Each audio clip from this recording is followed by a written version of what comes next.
Good Friday evening, ladies and gentlemen. I'm Howard Grant, and welcome to The Rundown.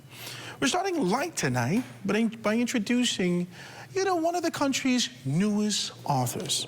Meet Rochelle Morrison. She's recently launched her book, Faith to Manifestation, which explores thought-provoking questions. If God has already blessed us with every spiritual blessing in heavenly places, how do those blessings become our reality on earth? Welcome to The Rundown. Ms. Morrison, it's absolutely wonderful to be able to have you with us. Thank you so much. It's a pleasure to be here. I'm excited. I actually read a little piece of the book and read the introduction. Introduce yourself, let persons know who you are, and talk to us about faith to manifestation. Gladly. So I'm Rochelle Morrison, and like Howard said, I am a new author, and I'm celebrating my first book. So Faith to Manifestation was an inspiration that came to me some months ago. It was intended to be a short script for a video, and a friend of mine read it and said, hey, why don't you add to it and make it into a book? Thought it was a good idea, dragged my feet for a little bit, but I did it, I got it done, and I am so excited to be sharing it with everyone. I noticed in your book, in your book's description, that it's not a book about positive thinking, it's a book about understanding the biblical principles that govern faith and learning how God's promises move from heaven into everyday life. Explain that to us. Right, precisely. So if you are not a stranger to social media, I'm sure that you would have come across at some point or another the power of positive thinking, which I'm not taking away from, but... This is a lot of persons in New Age spirituality call that The Secret. It was the book, The Secret. The Secret, right. So sometimes there is a tendency to blur the lines. Even persons who are Christians, they may be a little bit of blurring the lines there. But what the book is about essentially, especially for those who are persuaded by Christ, it is about using the Word of God, the Bible, essentially, to funnel God's promises into our lives. So it takes away the interpersonal ego and God complex, and we put the idea of God back to the Maker, who we look unto for everything that we need and desire into in this world and in our lives. So it essentially teaches us how to manifest, but we're not the ones that's manifesting, we're the ones experiencing the manifestation when we apply the correct biblical principles. So like disciplines and understanding that it requires you to be able to take these steps, like faith without works is dead. This is a formula. Right. Understanding that you have to have faith, but what is those works? It is a formula and it is a principle. So we're going to let's start off with the Word of God, right? The Bible tells us that faith comes by hearing the Word of God. So by us consuming and having the Word active in our lives, we attract faith, right? When faith does its part in the equation, which you'll understand if you get the book, once faith does its part in the equation, the works of our hands and the efforts and the steps that we are taking, faith essentially becomes a blessing, or some people may call it an anointing of what we do to cause things to happen. So basically, it's just a relationship. It's not one-sided. We don't lay on our bed and have positive thoughts and reflections and expect the sky to open up and drop the house and the car. It doesn't work like that? The husband and the wife, no. The house and the car and the husband and the wife? Right? So it's a big hole in heaven if all of these. Exactly. I hope we're not in the way. I don't want you to get crushed by the car. No. So that's not necessarily how it works. And back to the relationship with God being a relationship, there are things that we do, and then there are things that God does. How do we identify faith in this age and this new age and time?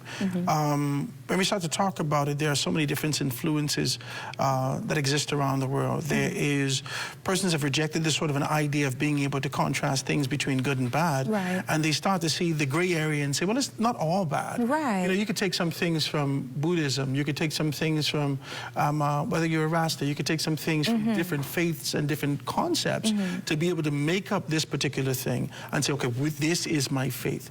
How do you identify faith from a biblical standpoint? So with everything that you just explained, there is a portion in Scripture that lets us know that narrow is the way that leads to salvation.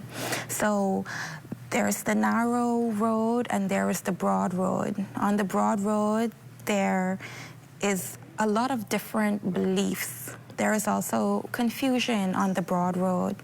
But God is essentially telling us that the path to salvation is a very narrow road. So it means that you're going to have to be willing to somewhat separate yourself from a lot of things that can be perceived as good. You're getting heavy with me now, Miss Morrison. Rochelle, like, let's get heavy.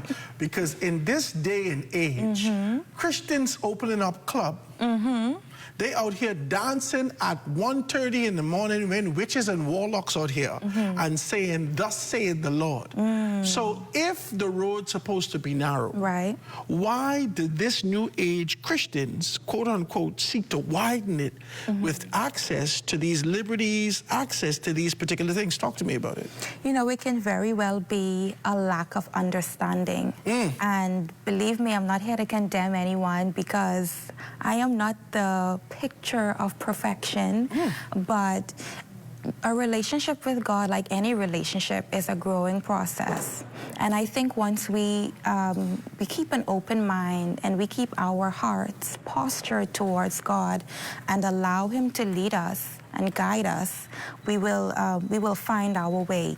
But it doesn't happen. It doesn't happen overnight. Right? Some people, you use the example of opening clubs. These are lucrative businesses in our society. A person may have a club before they found Christ. Does that mean you automatically go and shut everything down? Zacchaeus, the Bible tells us leave everything and then follow me.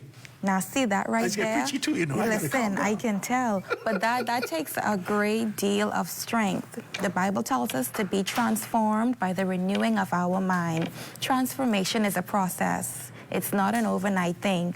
So to anyone who fits that category, it doesn't mean that there isn't a path on the narrow road for you. It just means that we must continue to be guided and to see God and allow that transformation to take place over time.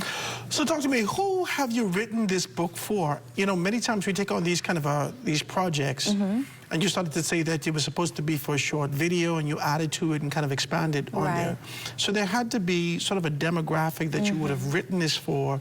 I like to believe that this was written for a younger generation who's going to be able to take those strategic steps and understand it. They say, well, my God, I see Rochelle doing it. If she could do it, I could do it. I wonder how she did it. So tell me, who did you gear this towards? What was the demographic that you looked at and said, let me write this book? So certainly the demographic is towards young believers, but the book is so simple and it's so practical in the way that it is written and the way that everything is explained. I think anyone can pick it up, whether you're already a believer or not, whether you are a seasoned believer.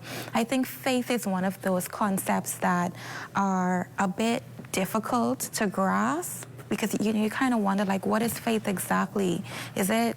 It is. I believe, I believe, I believe, I believe, I believe. Like what does it mean? This donkey from Shrek. Okay. How does it actually work?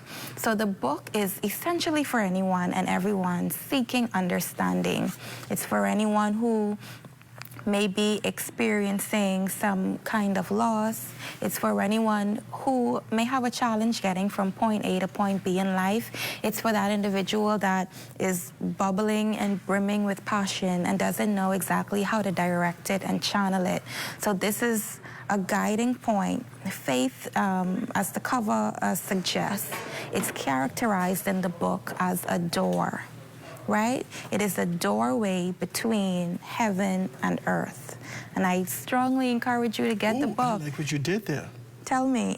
I like what you did there. You actually made a point of transition to be able to identify that faith is the threshold that you step over to Very get to the much. space that you're called to be in.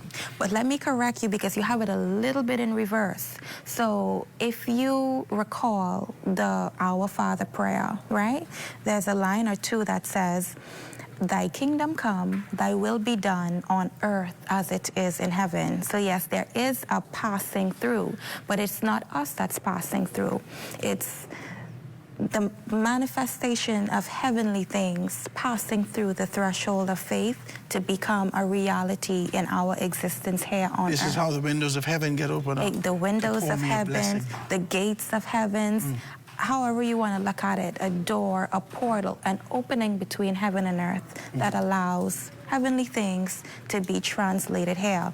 And like I said, the sky isn't going to open up and the house is going to drop through. There is a formula, and a practical one at that, that's locked up in this very short read Howard Grant is holding, and I would encourage anyone who'd like to know. Guys, pick it up. You can check it out on, it's on Amazon right now. You can be able to identify that. She has all the information right there, Faith to Manifestation. You want to be able to see that and see exactly what's what. So check it out. It's on Amazon. You can be able to see that. Her name is Rochelle Morrison. She's here. She's doing a great deal of things. I'm sure I got to be able to take a break. Let's take this quick commercial break. We can get back and talk with you just a little bit more. Quick break, guys. Going to be right back after this.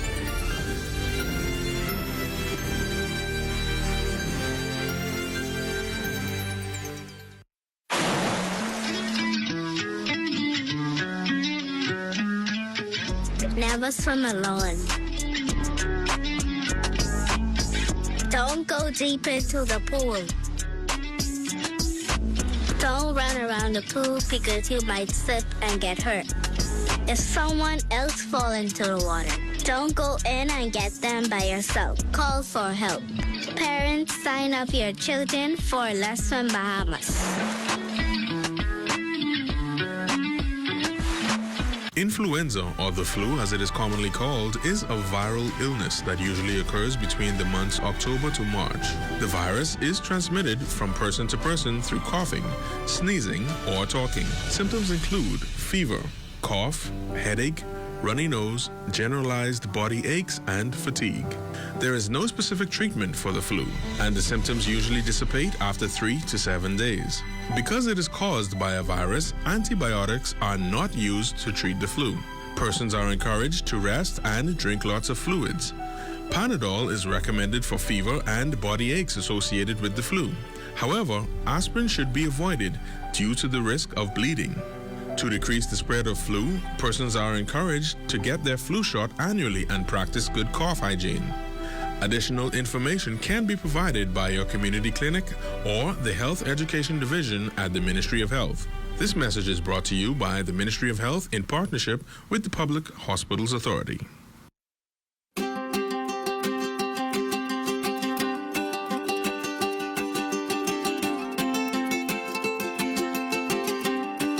I'm here at the Dixon Hill Lighthouse in San Salvador to let you know that marine protected areas make dollars and cents. A well-designed and managed network of protected areas can generate income for nearby communities. From MPA managers to lodges to eco-tours, there is money to be made.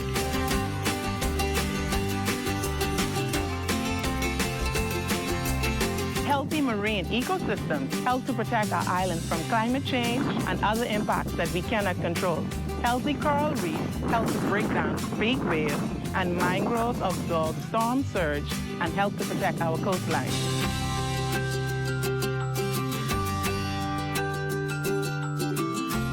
Older and larger fish tend to carry more and healthier eggs than younger fish. Fish replenishment areas will allow fish to grow bigger and ensure that we have more fish now and in the future. In our replenishment area, fish are free to grow and reproduce. As their populations increase, more fish will spill over into other areas where fishermen can increase their catch and their income. I support the establishment of a marine protected area on my island. I support the establishment of marine protected areas on my island. I support the establishment of marine protected areas on my island. I support the establishment of a marine protected area on my island, and you should too. And you should too. And you should too. And you should too. See the future with Bahamas Protected.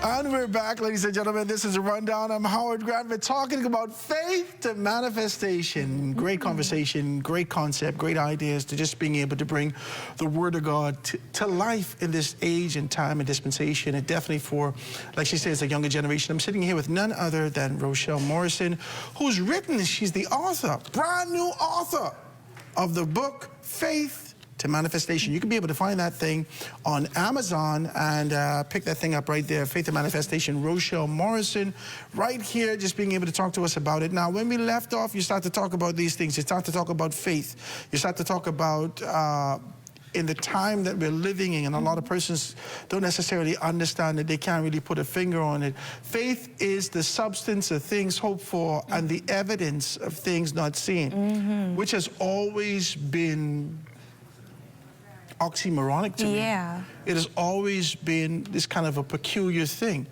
The substance of things hoped for and the evidence of things. I could be hoping for something that I can't see and can't touch, but I still hope for it. Right. This faith thing is a strong thing. Very much so, very powerful.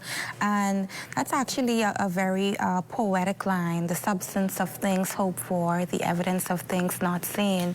So, in essence, faith is our evidence. So until you have it, there's something that you must have, and that is faith. Faith, as we discussed earlier, the book characterizes it as a door, an opening between heaven and earth, right? So essentially, we must continue to walk under open heavens. We must continue to walk with that access, because that's what a door is, right? It is an access. And how do we get that access? We get it through the Word of God. It's actually very practical. Faith comes by hearing the Word of God. The Bible tells us that we cannot please God without faith. So essentially, unless you are someone who is abiding in the Word and having the Word abide in you, you won't have faith. Therefore, you can't necessarily please God, right?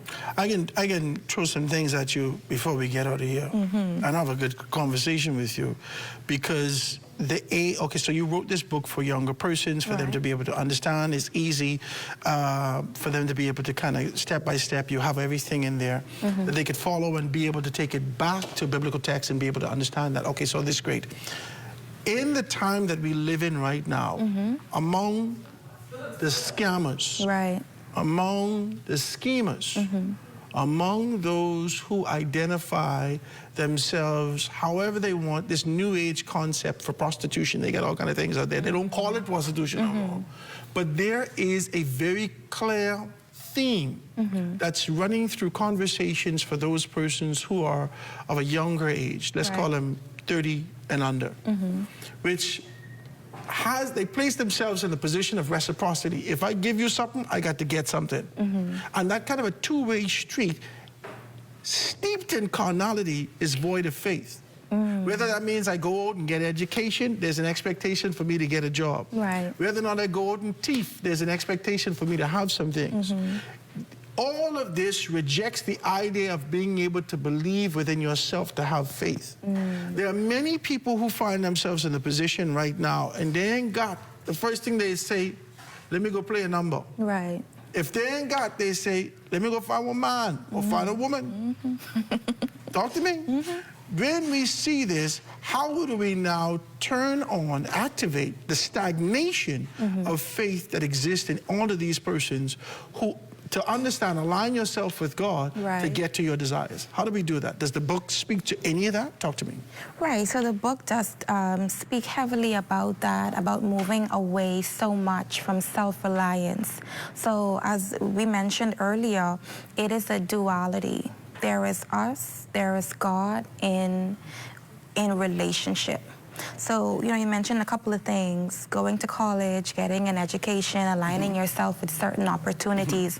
My response or answer to that is, if you're in a down and out moment, remember, God tells us that the righteous is never forsaken, right?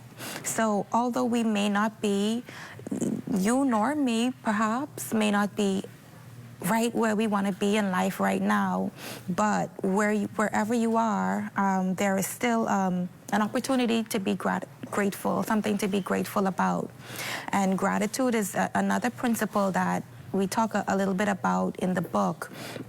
But go to the passions, the desire, the dreams that God put into your heart.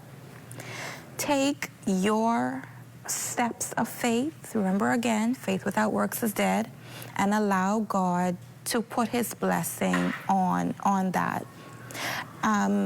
It happened to me in my life, maybe not as rapidly or drastically, because things get better the more we learn and the more we know and understand, right? But if I can just tell you a little story. I will hear the story. Because that's how people connect. Right. Because you look like you're saved and sanctified here and full of the Holy Ghost, and that's all you know your whole life. You never cuss or say nothing bad, ever. Now, Howard. No one, I'm saying. Don't accuse to me. those people who are out here watching you, this woman don't even know how wine tastes. I mean, I'm not getting in your business. I'm simply saying that the image of the television could place you in a particular position. Say to me the tribulation that you may have gone through. Right. You can give me all your business. What tribulations that you would have gone through to bring, that you had to come out by being able to apply your faith. Right. That you could now look back and say, hey, listen, I know God works. I tried it. Right. Now, Howard, I've been through a lot of I tribulations. need all your business for Jesus' sake. Just But let me tell this story. Very practical. I have a passion for writing, public speaking. These are things that are in my sphere, right? I've had this passion for a very long time, and also for a very long time I've sat on these passions. And I remember I was driving to work one morning. I stopped at Subway. I hope I'm not giving them press. But I stopped to get something to eat. Something Okay, go to ahead. eat, right? So to get something to eat. And there was this lady that I listened to sometimes on YouTube. And I started to listen to her as I drove to work. Stopped to get my food, paused the video, jumped back in my car. I'm like, when I reach my destination, I'm gonna eat. And I'm like, man, let me start eating now. So I got my sandwich, I put it on my lap, and in that moment, the lady said, there is a young lady listening to me right now with food in your lap. Okay. And when she said that, like my hands started to shake. I'm like, This was YouTube live or this is pre-recorded? it was a live that I watched days later. And that's the interesting thing about it, right? Because timing. Right? And that if I had watched it live, I wouldn't have had that moment. But nonetheless, she said, God said to tell you, I never want to hear you complain about money again, because I've already given you the thoughts, the ideas, the plan. And at the time, I had a proposal drafted for an idea that I never did anything with it. So I said to myself, girl, you got to do something with that. And the very first entity that I shared that proposal with engaged me for an opportunity.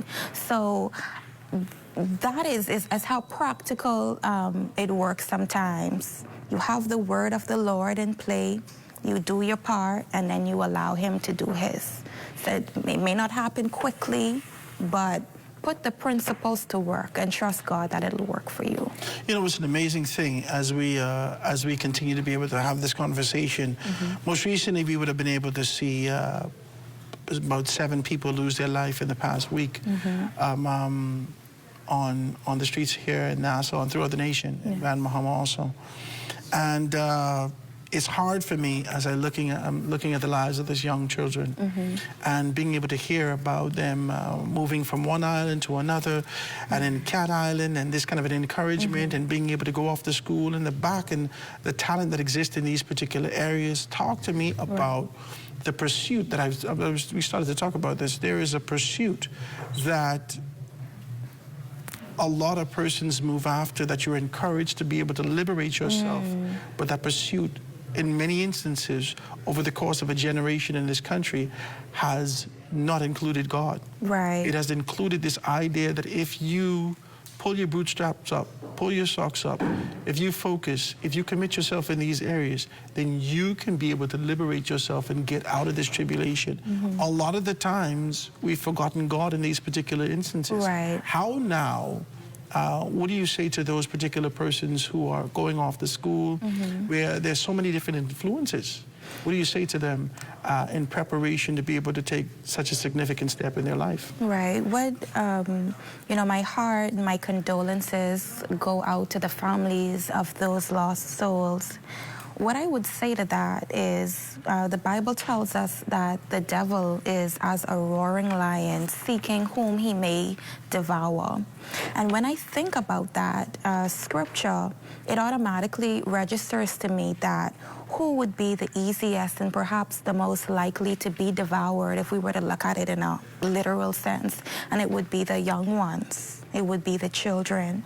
So I would like every young person to understand that we are in a very vulnerable situation, and that means that we have to amp up a little bit more, especially in this day and age, to stay grounded in God. And I would also like to extend encouragement to parents, and I'm sure most parents do, but pray for your children every day. I grew up watching my mother pray for her children.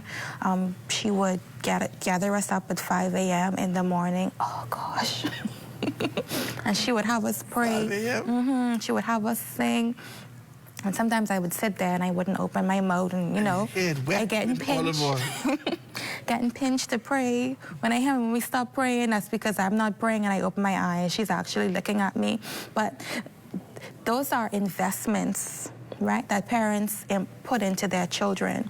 And it doesn't matter how old they get, how old they become. We must always pray for the children, the youth, and the youth must also do their best to remain grounded and just to keep God on your mind. Ladies and gentlemen, that's the book, Faith to Manifestation with Rochelle Morrison. She has everything. Like I said to you, you can be able to check it out on Amazon. I think she's going to be able to have some hard copies right here. You can go on Amazon and be able to check it out. I know you got your stuff laid out. You can be able to do that. Faith to Manifestation, Rochelle Morrison. Let them know how they can be able to reach you so you can be able to pick up a book if they want to pick up a book locally. So if you want to grab a copy, you can send me an email. My email is connectandcare, that's CONNECTANDCARECX, it's long, @gmail.com. You can also connect with me on Facebook, and my Facebook is very simple, first and last name, Rochelle Morrison. Drop me a DM, and I'll be more than happy to provide. I want to thank you so very kindly for being able to. Congratulations again. Thank you for having me. Thank you very much for being able to be here. Ladies and gentlemen, none other than Rochelle Morrison with her book, Faith, the Manifestation. Quick break. Going to be right back after this.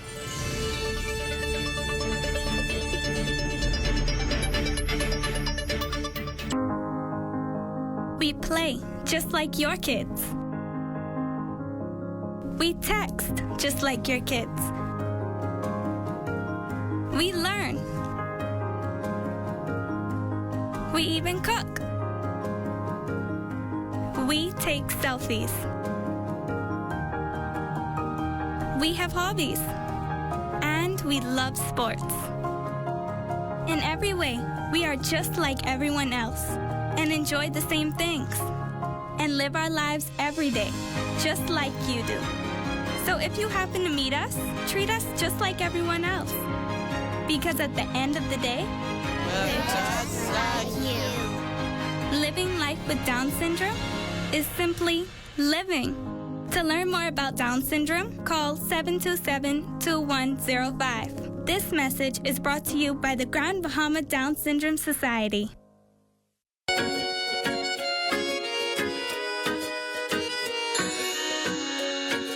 you all out there. I know in the Bahamas, a lot of people used to always put motor oil, diesel, I heard sometimes on their dogs for itchy problems.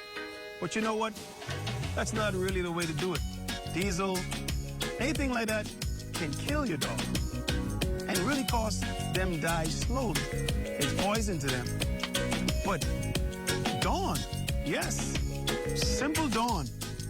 Just a couple drops of Dawn, lather them up, wash down your pet, rinse them off. This Dawn will do the job. When uses Dawn, is environmentally friendly, and their skin will be fresh, clean, and pristine. And they will like it, and you will too. So how's your preparation going? By now, you should be completing home repairs since the last storm, updating and replenishing your emergency kit, and paying closer attention to the ZNS networks for earlier than normal developments in the tropics and general storm tracking. Hurricanes don't wait. Why should you? This season, be weather smart, weather safe.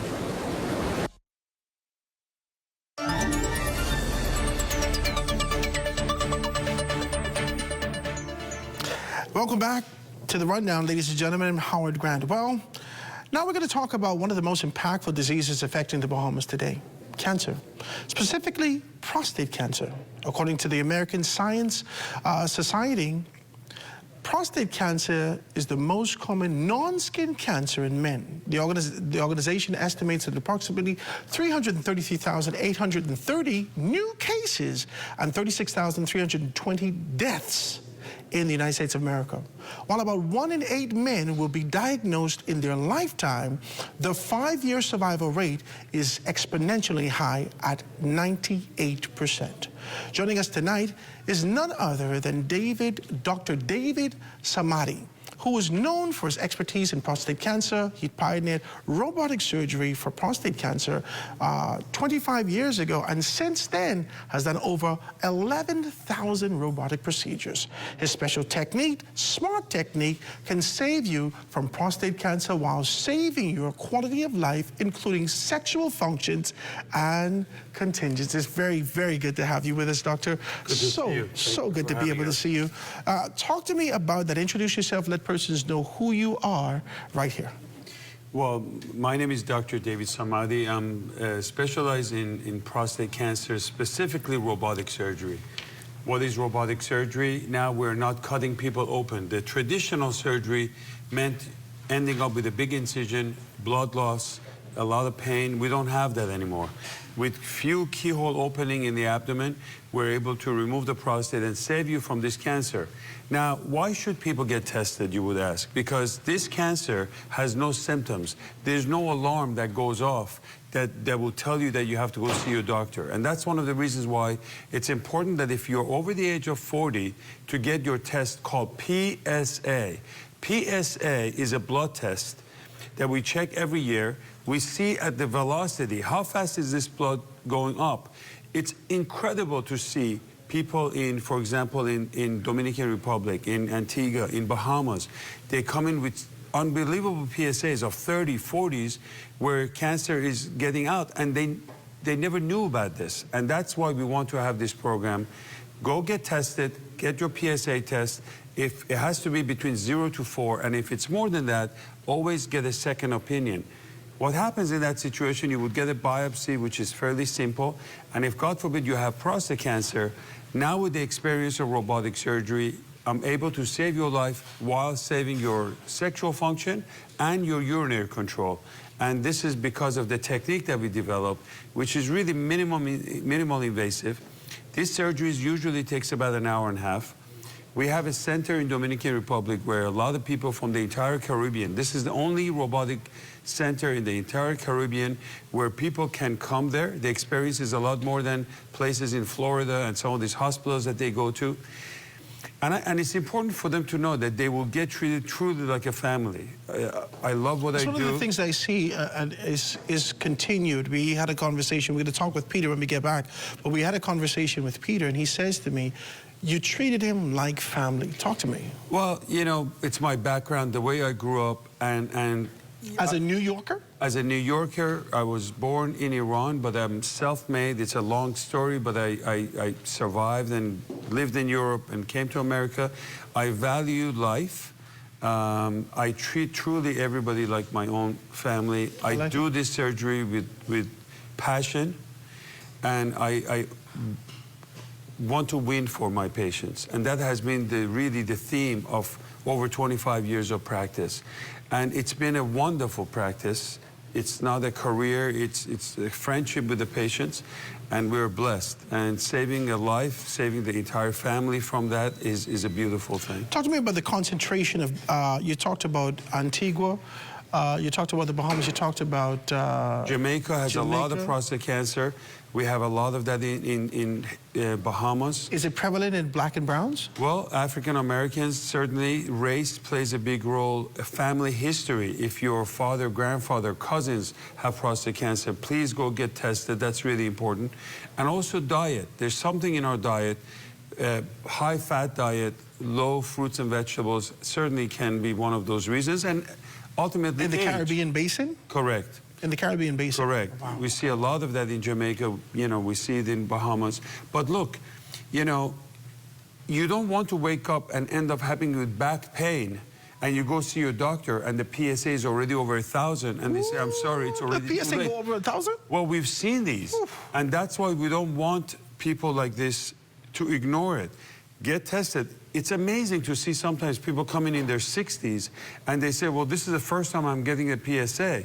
So it's not their fault. The doctor should be talking about this. They should be educating them. Mm-hmm. Women get the mammogram. Women go get tested. They get their pap smears. They get their mammograms. But men, we need to wake up. It's been fearful, though. This kind of an invasive, when you say invasive, I think it more invades our mind. This prostate exam that a lot of persons actually talked about, and the rectal exam, to being able to identify that a lot of men in our society, whether they pronounce it or not, will never go to the doctor unless they find themselves in a position where it's a necessity, where I can't move and whatever. So you're saying that we should make it a practice for being able to get ourselves tested. 100%. And look, I know the taboo that a lot of men have. This is not just in Bahamas, it's all over the world. Today we have MRI and we have images if you don't want to get the digital rectal exam. The question is, when you do the prostate exam, what do you look for? And the urologist, ourselves, we can see the size of the prostate. More importantly, prostate needs to be smooth, and that would be good.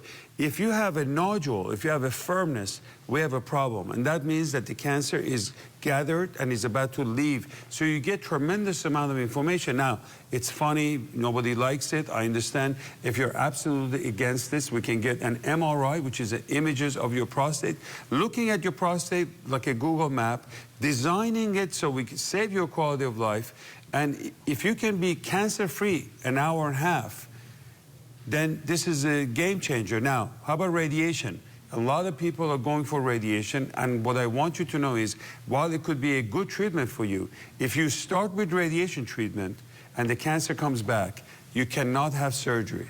Again, if you start with radiation treatment, the cancer comes back with prostate cancer, surgery is not going to be a good option or an option for you. If you start with surgery first, in the hands of experienced surgeons, the cancer 95%, 90% are cured. If the cancer comes back, then we can still give you a low-dose radiation, so you have a plan B. A lot of young men, like the one I saw in my hotel this morning, doctor, can I come and see you? I said, you know, I'm on vacation in Bahamas, but come on over. 54-year-old, and they want to do radiation.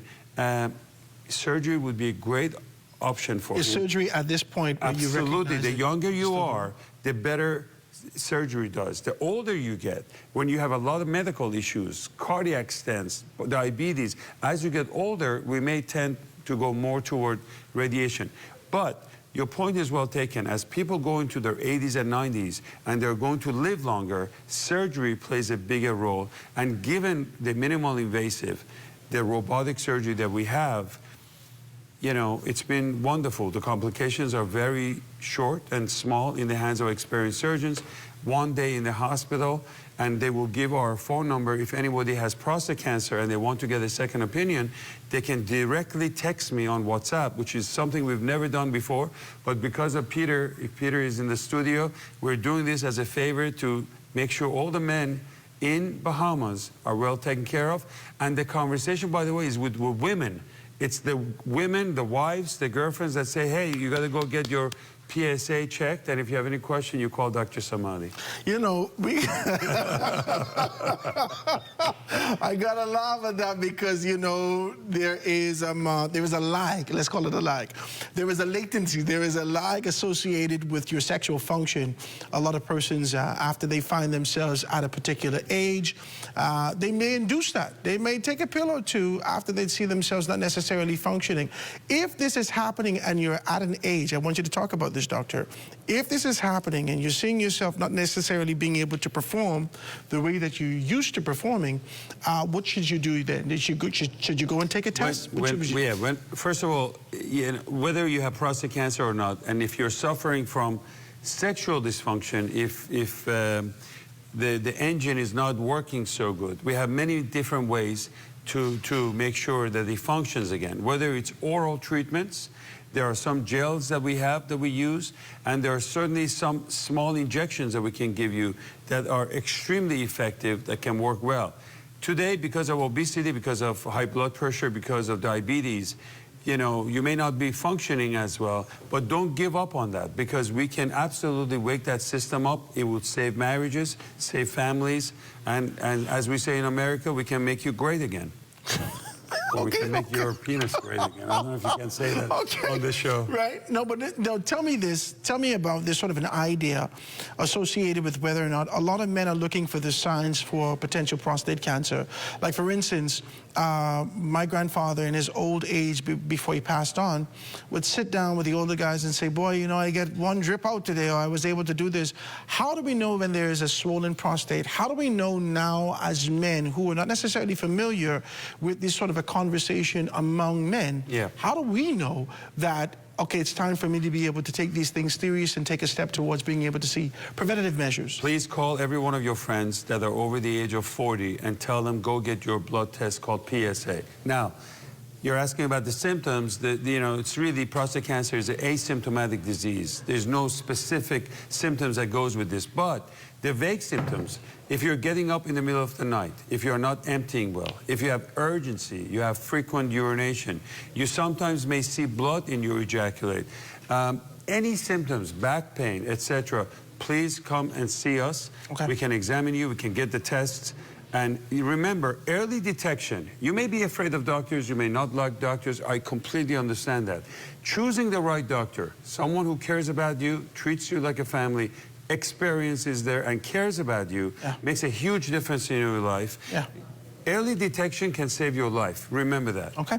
Let's take a quick break. When we get back, we can talk a little bit more about these particular things. I know you want to be able to hear it. We're here with none other than Dr. Samadi. We're going to take this quick break. Going to be right back after this.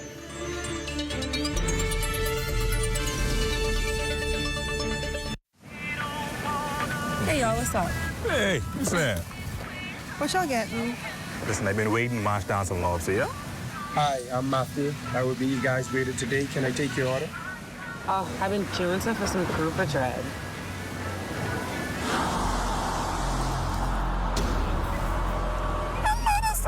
Y'all see this?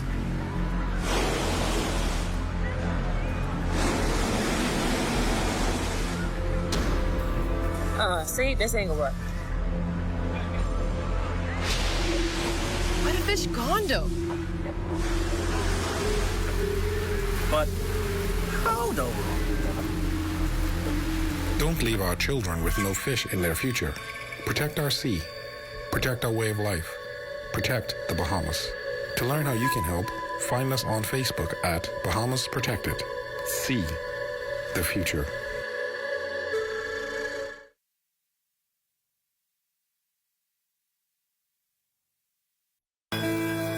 Abuse, domestic violence, suicidal tendencies, Are you being stressed out from these problems?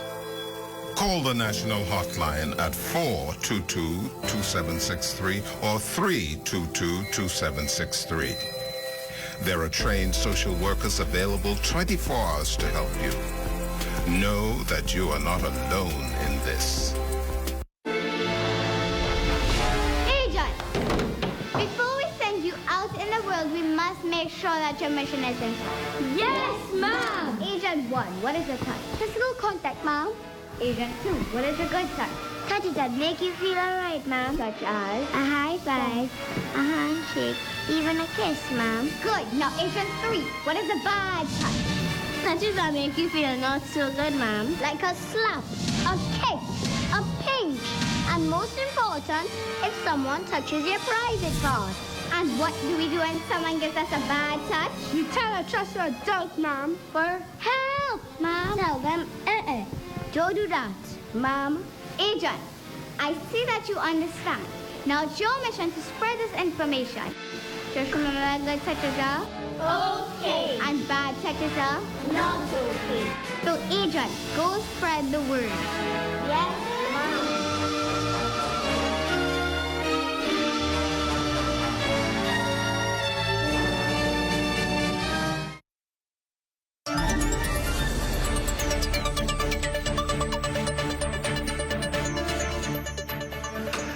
And we are back. This is The Rundown. I'm Howard Grant. Grateful to be with you. If you're just checking in with us, we're here with none other than Dr. David Samadi.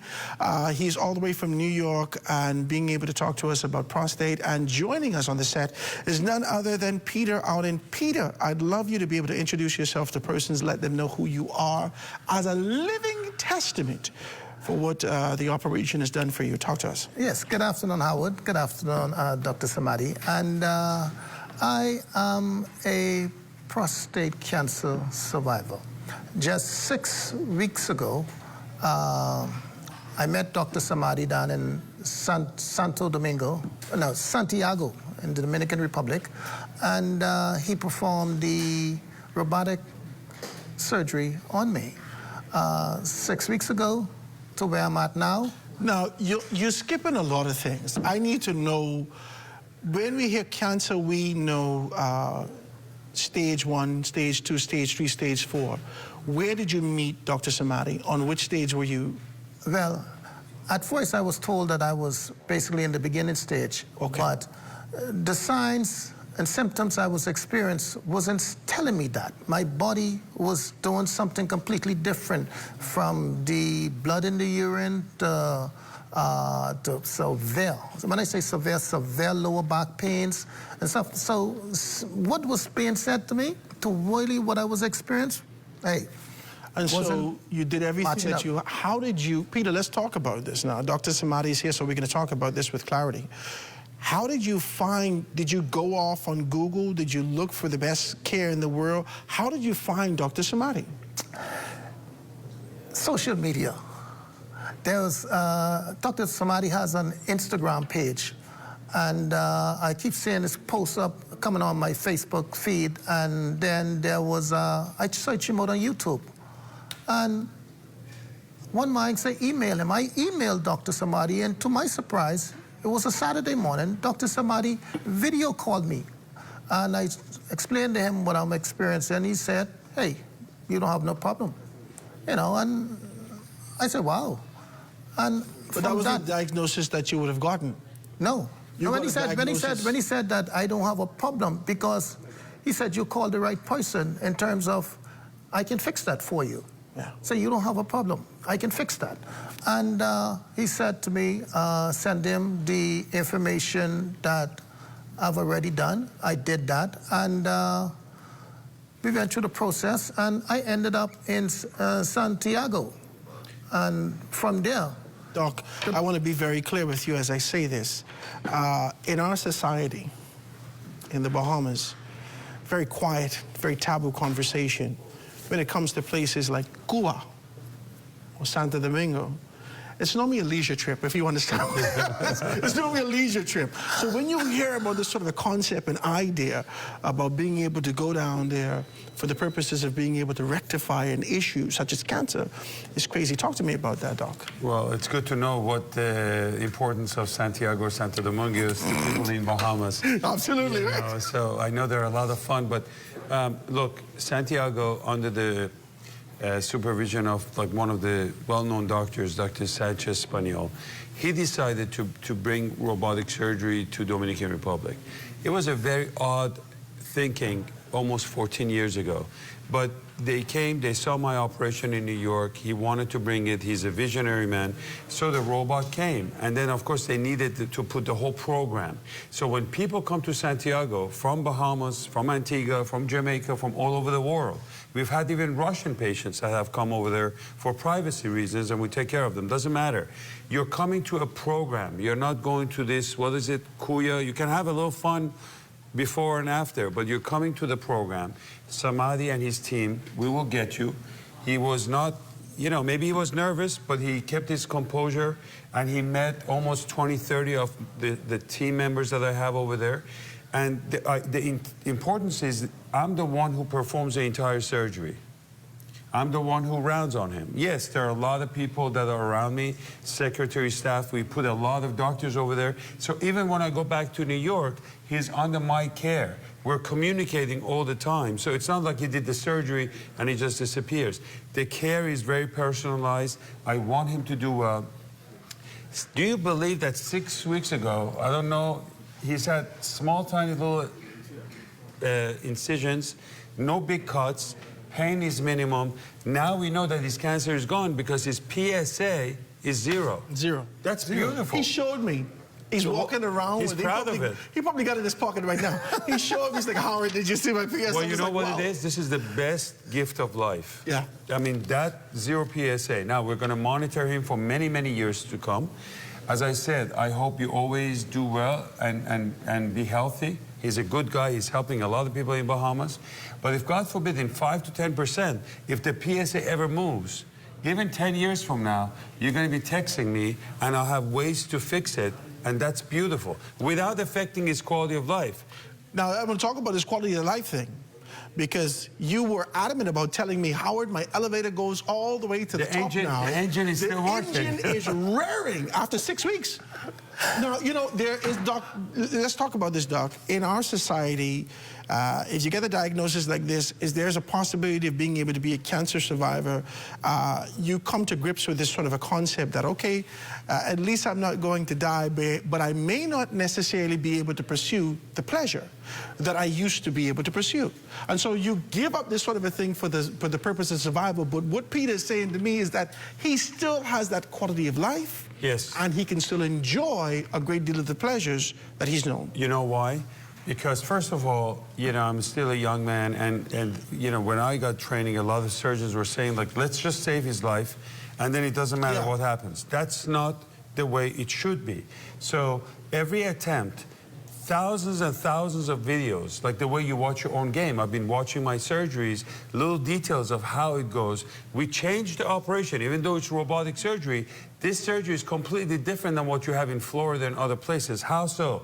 Most people move the nerves from the prostate. It's called nerve sparing. You save the nerves, and then you take the prostate out. But guess what? By the time you move the nerves, the damage is done, and that's not what we want. The less we do, the better it is. So what I do is I come on top, and I remove the prostate from the nerves. So your nerves are going to remain exactly in the same place at the beginning of the surgery and at the end of the surgery. And that has allowed people like Peter to get their elevators or the engine is working in 80% of the time. Now you would say, then what happens to the other 20%? Viagra, Cialis, gels. We have tiny little injections. Even for people who are suffering from sexual dysfunction and you haven't had surgeries, we can make your we can make your, can we say penis work again? Yeah. And there are tiny little injections. Doc, you're going to have these people calling me straight through. Now, Howard, listen, I got prostate cancer, but... Well, that's okay. I might need this help. It's part of life. Yeah. Another good study. frequent sexual activity. This is a prescription to your girlfriends and to your wives. Frequent, listen up, people in Bahamas. Frequent sexual activity have shown that it can reduce inflammation and can reduce the risk of prostate cancer. So now you can go to your wife and say, we're ready, let's go. Indeed. Frequent sexual activity. Now, he doesn't care to put a number to this, but I'd like to hear numbers. The real number is 21 times a month. 21 times a month. We don't want to like kill our Bohemians' wives. So just have good sex life. Frequent ejaculation and sexual activity can actually get rid of a lot of those inflammation and can actually reduce. Now, the benefit of sex, we can talk about it for the next half an hour. You know, hormonally, it's very effective for your heart, reduces the stress, boosts your immune system, and on and on and on. That's for the whole different program. But you don't need to suffer from sexual dysfunction. There's a number that are going to put below this program. If you're diagnosed with prostate cancer, you have an enlarged prostate, you're getting up in the middle of the night, you can call 347-533-0444, 347-533-0444. Text me on WhatsApp and we personally respond to you and we will save your life. And you see, Howard, the good thing about it is that I'm a testimony to the type of surgery that Dr. Samadi did, you know, and anyone can be a surgeon, but it's the skill that comes along with it. And hey, I'm here now to testify against that in terms of the goodness that Dr. Samadi has done. So, my pleasure. And yes, the engine, the elevator was at the lobby. It went to the penthouse, had some conversation. Like it was at the ground floor, not the lobby. Well, the lobby, it had some conversation in the penthouse. Now it's coming back downstairs. It's coming up. Oh, Honda Shanda. You need to stop it, Peter. What we have done is, you know, a lot of people may sometimes be like, oh my God, I'm going to another country. I don't know what's waiting for me. But that's another thing that we created for people like Peter that come. We have a beautiful hotel next to the hospital. They leave the hospital, they stay in a beautiful Marriott. You can talk about that. We actually go to his room and we round truly like a family. So it's not like you're just going to Dominican Republic and nobody knows we're there. Yeah. I could have walked out of my room. I was in room 406 in the Marriott. And just press my key to open the door to go into the hospital. And the care, the daily care from Dr. Samadi and his team was unmatched what you delivered. You don't have to go to Santo Domingo or to Dominica for 2 weeks. No. You could be able to do this how many days? The minimum is like 3-4 days. We want to make sure that everything is fine. And then you can come back and the care continues. But sometimes people want to stay for the whole week or 10 days. It's up to them. And the surgery? We just need you. The surgery takes about an hour and a half. You're in the hospital one night. Pain is minimum. You're walking the night of the surgery. So a lot of these patients, you know, if you go to my Instagram, you will see I'm having breakfast with a lot of these people the next day. And they are just amazed. The wives are like, Dr. Samadi, you don't know the amount of stress we had because we didn't know where we were going. We didn't know who this person was. We didn't know if you were going to personally like operate on the patient. And now we see it and they over believe in it. 11,000 surgeries. Correct. Over 11,000. Lifetime.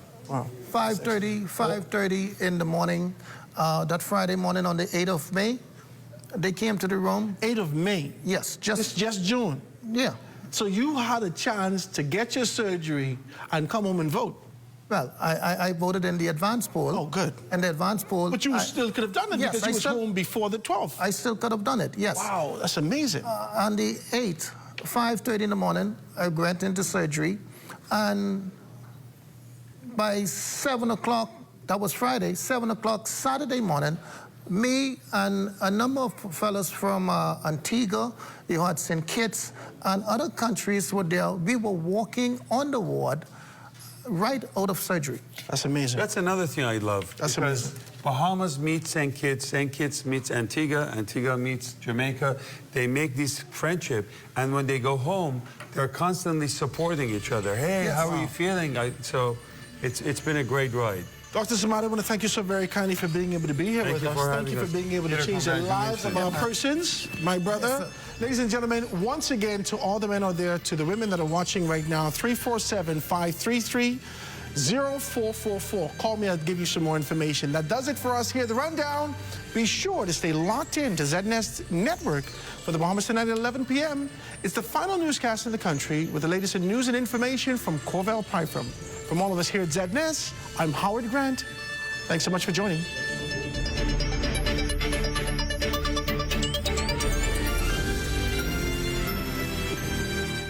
At the Lyndon Bindling International Airport, I'm Corval Pyfrom. This is